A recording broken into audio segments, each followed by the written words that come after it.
This video is about saving you three things. Saving you a great deal of time, saving you wasting air on the regulation process, and also to save you firing lots of shots and wasting pellets as well. So this video takes off once you've installed the regulator and the outlet valve spacer into your air reservoir. So we'll start with a quick recap. You've successfully managed to take your PCP air rifle to bits. You've calculated the outlet valve volume that you require for your particular project, and so you've either fitted the outlet valve spacer provided, or you've manufactured your own, or done a combination of the three and altered some of the existing components to give you more air space as well. You've then gone on to drill the breathe hole and make sure that you've deburred it well on the inside, lightly clean and polish the inside of the reservoir. You've greased the body case O-rings of the regulator well as the inside of the air reservoir itself, and you've slid the regulator in, taking care not to put a bite mark into the body case O-ring. And so the regulator's in, your outlet valve spacer's in, and you're now ready to reassemble your air reservoir and to start testing. So this is where this video begins. Now, the chances are you're going to have to take your reservoir to bits probably 2 or 3 times to get the graph perfectly to how you would like it to be for the correct power and the correct number of shots. The reason for this is 80% of the effort put into getting a regulated gun to work correctly is the fine adjustment of the regulator pressure and the compression force on the outlet valve spring and the hammer spring. So they're the main 3 things that you're going to need to adjust, and to get to 2 of them you'll most likely have to remove your air reservoir. And so firstly, before you put the reservoir back together again, make sure that you put a light smear of silicone grease on the threads of the end caps and also upon the O-rings themselves. And you might like to put a very light smear just around the inside of the end of the air reservoir cylinder where the O-ring fits up to. So this should make it easier to get the cylinder end caps out at a later date. And so what are you going to do next? Now at this stage you're going to be very keen to start testing, and what most of you will probably want to do is simply put your rifle back together again with the end caps in and fill up the rifle with air. And this is going to be your first mistake.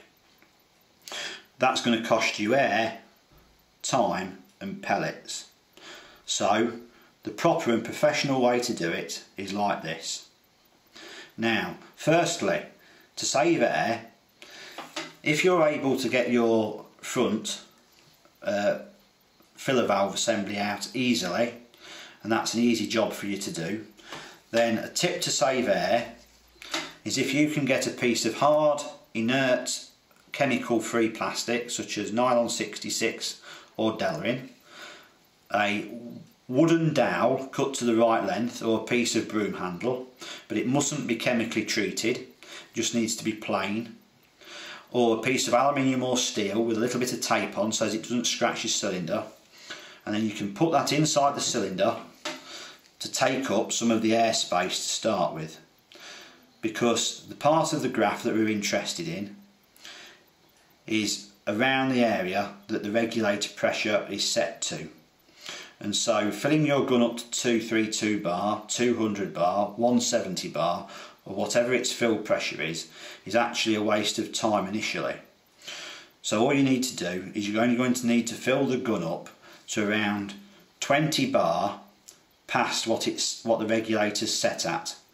And so to save air on doing this, you can always fit an inert object just in the front of the air reservoir. If you can't do this, then when you fill the gun up, only fill it 20 bar above what the regulator's set at. Now, the other thing to do is not just to fill it straight up.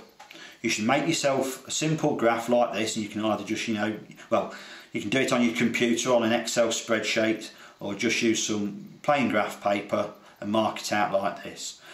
You want to put bar along the bottom in 5 bar intervals, starting at about 60 to 70 bar, and then go up 20 bar or so past what the regulator pressure is set at. And then up the side axis you want to put energy values, either foot-pounds or joules, whichever you work in. And then on here you want to put 2 lines on showing the energy value that you're trying to work between. You're never going to get it set at exactly 11.8 foot-pounds or 9.68 foot-pounds or 17.25 joules. You want to set yourself a value that you're happy to work between and put your 2 lines on that around that power area. So once you've done that, you want to start to fill the gun slowly, and once you get to about 60 bar you want to fire 2 shots and chronograph them, and then fill to 65 bar and fire 2 shots and chronograph them, 70 bar 2 shots and chronograph them, 75 bar 2 shots and chronograph them, and so you make a graph as you gradually fill the air rifle up. And then you want to do this up past the regulator by, say, about 20 bar. So we'll say here this regulator put on at the average setting, which is 100 bar. So if you filled your gun up in 5 bar intervals, chronographing it every couple of shots, and then you'll end up with a bit of a graph. And so once you've done it that way, you want to fire 2, 3 or 4 shots to make sure that the regulator's working. Make sure it's still at 120 bar, or just top it up. And then you want to do the reverse. You want to chronograph the gun shot by shot downhill again. Not all the way till the gun's empty, but down a bit past the power level that you're aiming to attain. Because the piece of the graph that we're interested in is, this is the section really here. And so on here, this is a typical sort of graph that you'll probably end up with to start with. It's not the power that you want, it's slightly above or slightly below. This section here is the bit you're most interested in, at the pressure that the regulator stops working at. So if this regulator sets at 100 bar, this is the area you want. So it's come down nice and flat to about 100 bar, and then once the regulator stops working and the pressure starts to fall, the graph here is going to alter. The sort of graph that you're actually looking for is to get down to where the the sort of graph you're looking for is to alter it so that it's between the power level that you want, lines that you want, and then you either want it to drop off like this,